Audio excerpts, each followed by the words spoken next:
Welcome, fellow lovers of the weird and strange. This is Lance, your host of Legends of the Hidden Horde, where we explore the folklore behind the mythical creatures that stalk the dark corners of our globe. A huge thank you to all of you for tuning in. Your ears make these strange journeys possible. If you enjoy the show, please hit that subscribe button, leave me a quick review, and give me a follow on Facebook, Instagram, Threads, or X. Your support truly makes a difference. Now, let's dive into the next story. Throw your cloak over your shoulder and maybe put on a hat. We're heading into Big Sur in episode 19, The Dark Watchers.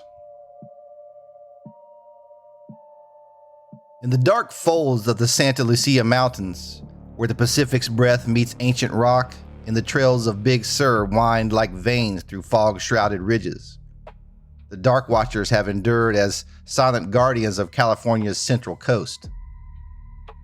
Known to early Spanish settlers as Los Vigilantes Oscuros, these tall, featureless silhouettes have haunted the lore of the region for centuries.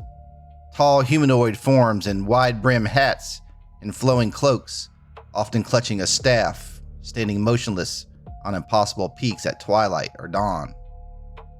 They observe without malice, their gaze fixed on the sky, the sea, or the wanderer below, vanishing the moment one dares acknowledge them too directly or draws near. The story begins not with invention, but with the land itself, a place long stewarded by the Chumash and Esalen peoples, whose profound oral traditions speak of spirits tied to the natural world, reciprocity with the mountains, and respect for unseen forces. While popular tales sometimes loosely link the Watchers to indigenous narratives for added antiquity, scholarly examinations of the Chumash oral literature, such as the comprehensive collection in Thomas Blackburn's December's Child, reveal no direct analog. The closest entity, Nunashish, of the lower world is a more malevolent being associated with misfortune, distinct from these passive observers. The Dark Watchers emerged most clearly in the historical record from Spanish colonial accounts in the 1700s, when settlers traversed these sacred ridges, first named and described the apparitions amid the rugged beauty they encountered.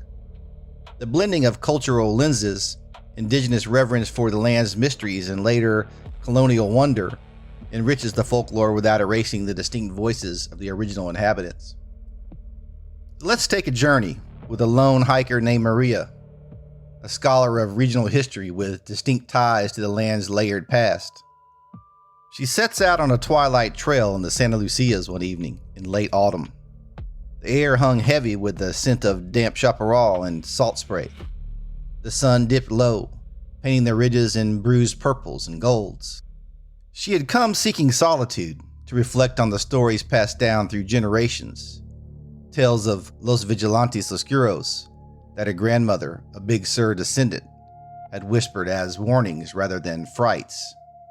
Mind your path, the old stories echoed, much like the caution John Steinbeck wove into his 1938 short story, Flight, where a mother urges her son in the high mountains, ignore the dark watching men, stay on the trail, speak not to them. Poet Robinson Jeffers also captured their essence in his work, Such Counsels You Gave Me, describing forms that look human, but certainly are not human, emerging from behind ridges to watch before melting into the shadow. As Maria climbed higher, the mist thickened into a living veil, the kind that turns familiar boulders into phantoms and wind into whispers. She paused at a switchback, heart quickening, not from exertion, but from the prickling certainty of being observed. There, on a distant ridge, impossibly sharp against the dying light, stood three figures, tall as 10 feet or more, cloaked in inky darkness, their wide hats silhouetted like sentinels from another age.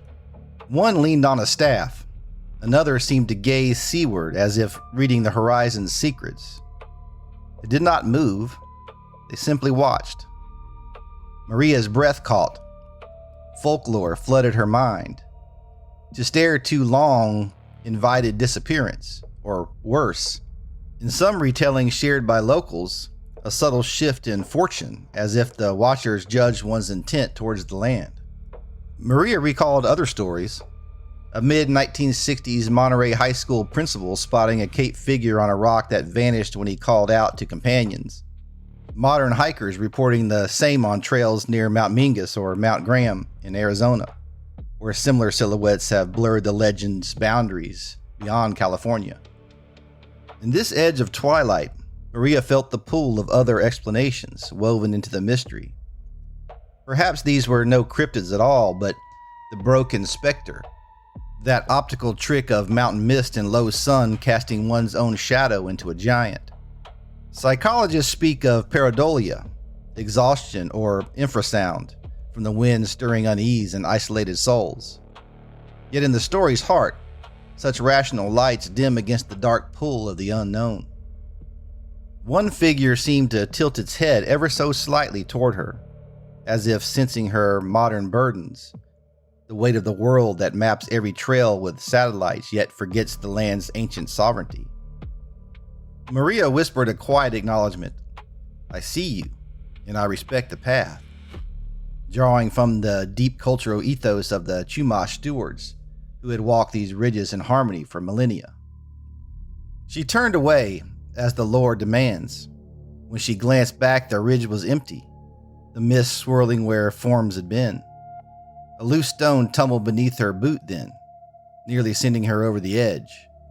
But she steadied, as if an unseen hand had guided the moment. Descending into the gathering dark, Maria carried not fear, but a profound awareness. The mountains were not empty. They observed, judged, and perhaps guarded in their silent way.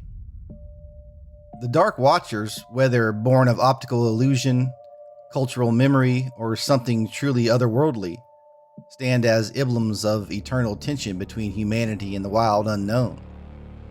They teach us humility in the face of what we cannot fully grasp or control, urge us to observe without intrusion, to tread lightly on paths not our own to dominate, and to honor the boundaries of mystery that sustain the soul of the world.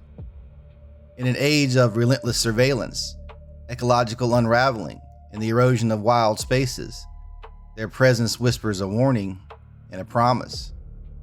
The land itself bears witness to our choices. As progress reshapes these misty ridges and indigenous knowledge systems gain renewed voice and conservation, we learn that the Watchers may fade into folklore or evolve into new legends, but their lesson endures. Only by becoming worthy observers ourselves, stewarding rather than extracting, can we ensure that the horizons of tomorrow remain places of wonder, not regret.